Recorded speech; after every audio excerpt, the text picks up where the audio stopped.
আল্লাহ পাক বলেন, ইয়াউমা লা ইয়ানফাউ মালু ওয়ালা বানুন ইল্লা মান আতাল্লাহা বিকলবিন সালিম। অসুস্থ বডি নিয়ে কবরে গেছো, ঝামেলা নাই। অসুস্থ আত্মা নিয়ে কবরে গেছো, তাহলে কিন্তু রেহাই নাই।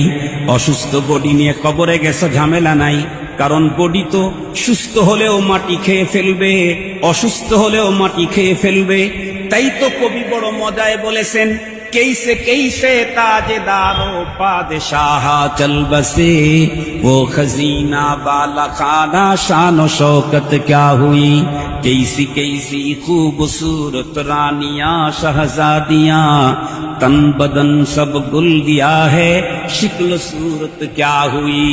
तन बदन सब गुल गया है, शिक्ल सूरत क्या हुई।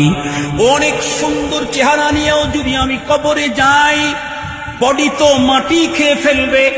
খুব বেশি কালো কুৎসিত চেহারার অধিকারী মাটি খেয়ে ফেলবে, কিন্তু আমার কলব আর আত্মাকে কেউ খাওয়ার কোনো সুযোগ নাই। এজন্য চিকিৎসা এটার করা হলো ফরজে আইন।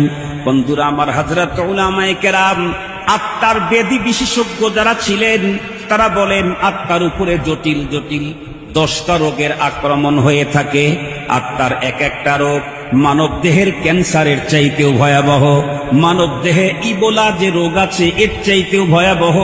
আত্মার এক একটা রোগ, এই যে কিছুদিন পূর্বে ভাইরাস চলে গেল কোভিড-19, এর চাইতেও ভয়াবহ।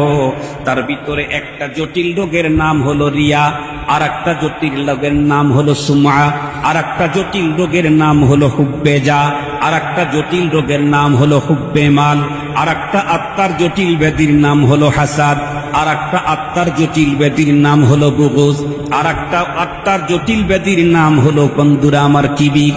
এই রকমের 10টা সিরিয়াস রোগ আছে। সবগুলি রোগ খুঁজে খুঁজে বের করে চিকিৎসা করে 100% আমার আর আপনার অন্তরটাকে সেলিম, অতি সুস্থ সুন্দর করতেই হবে।